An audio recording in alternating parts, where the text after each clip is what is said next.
ആർക്കും മാതൃകയാക്കാൻ ഉതകുന്ന ദാമ്പത്യമാണ് എം.ജി. ശ്രീകുമാർ, ലേഖ ദമ്പതികളുടേത്.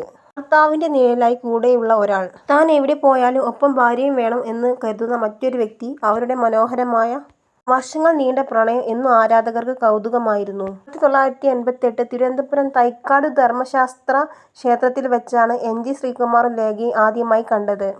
എം.ജിയെ പരിചയപ്പെടുമ്പോൾ അമേരിക്കൻ പ്രവാസിയായിരുന്നു ലേഖ. എന്തും മുഖത്തടിച്ച പോലെ പറയുന്ന പ്രകൃതക്കാരി. സംസാരത്തിലും കാഴ്ചയിലും ബോൾഡ്നെസ് നിറഞ്ഞു തുളുമ്പി നിൽക്കുന്ന കാലം. മുട്ടോളം വരുന്ന മുടിയും താമരപ്പൂ പോലെയുള്ള കണ്ണുകളും ഉള്ള ഒരു പെൺകുട്ടി. ആദ്യ കാഴ്ചയിൽ തന്നെ എന്റെ മനം കവർന്നു എന്നാണ് എം.ജി പറഞ്ഞത്. അങ്ങനെ അത് സൗഹൃദത്തിലേക്കും പിന്നീട് പ്രണയത്തിലേക്കും എത്തി.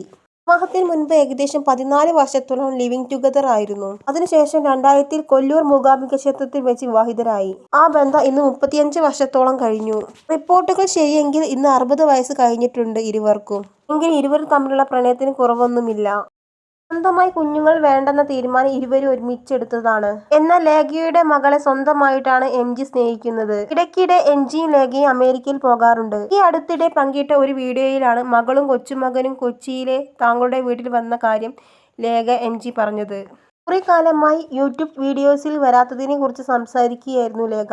അപ്പോഴാണ് കൊച്ചുമകന് ഇഷ്ടപ്പെട്ട ഐസ്ക്രീം റെസിപ്പി ലേഖ പങ്കിട്ടത്. എന്റെ ഐസ്ക്രീം എന്റെ ചെറുമകന് ഏറെ ഇഷ്ടപ്പെട്ട വിഭവമാണെന്നും ലേഖ പറഞ്ഞു. ഇടയ്ക്ക് അമേരിക്കയിലായിരുന്നു താനെന്നും മക്കളും കൊച്ചുമകനും അവിടേക്ക് വന്നിരുന്നുവെന്നും ലേഖ പറയുകയുണ്ടായി.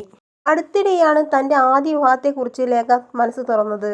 വളരെ ചെറിയ പ്രായത്തിൽ തന്നെ വിവാഹം കഴിക്കേണ്ടി വന്ന കഥയും 12 വർഷത്തോളം അമേരിക്കയിൽ ജീവിതം നയിക്കേണ്ടി വന്നതിനെ കുറിച്ചുമെല്ലാം ലേഖ പറഞ്ഞിരുന്നു. പൊതുവെ പത്രാസുകാരിയാണ്, ജാടക്കാരിയാണ് എന്നൊക്കെ ലേഖയെക്കുറിച്ച് സംസാരം ഉണ്ടെങ്കിലും ഈ പറഞ്ഞു കേട്ടതോ നിങ്ങൾ പറഞ്ഞുണ്ടാക്കുന്നതോ ഒന്നുമല്ല താൻ എന്നാണ് ലേഖ പറയാറുള്ളത്. ഇട്ടുമൂടാൻ പണം ഉണ്ടായിട്ടും അടുക്കളയിൽ പാചകത്തിന് പോലും ഒരാളെ ലേഖ വച്ചിട്ടില്ല. തന്റെ പ്രിയതമന് വേണ്ടതെല്ലാം സ്വന്തമായി പാചകം ചെയ്ത് കൊടുക്കാൻ ആണ് അവർ ഇഷ്ടപ്പെടുന്നത്.